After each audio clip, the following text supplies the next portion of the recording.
at the very beginning of after the armistice, after we went in Paris, there was no food. Our food came from Normandy, but there was no transportation.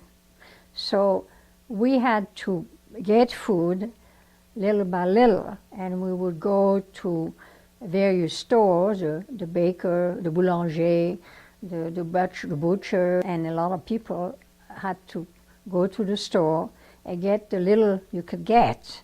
So we went to the store, all of us except my baby sister, and we did lines, long line. And you did a line and buy 1 potato each, because they wouldn't give you more than that. And same thing with vegetables. And that was before we had ration. That was at a very early time. Then we got ration, and my mother would go to City Hall every month and get the ration for everybody for 1 month. And you could use them the way you wanted. So some people use a lot quick and have nothing, or she would be very careful.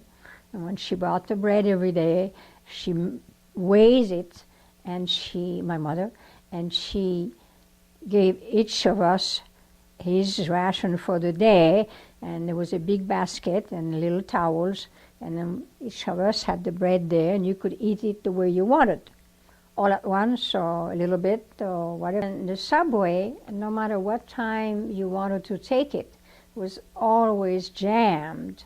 There was less subway than usual. It started later in the morning, it stopped earlier at night. So you were jammed, you were just packed.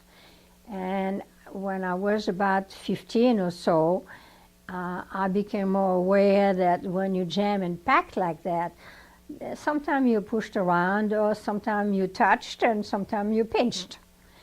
And I wasn't going to have that. Good for And you. so I had a pin under my lapel, and I'm not the only one. I know there was a lot of other girls. And because it was so tight, nobody could see what I was doing.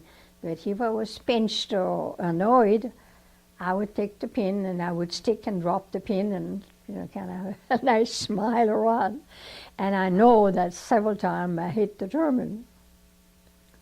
So that was your way of That was fighting my the way of war. fighting the war with a pin.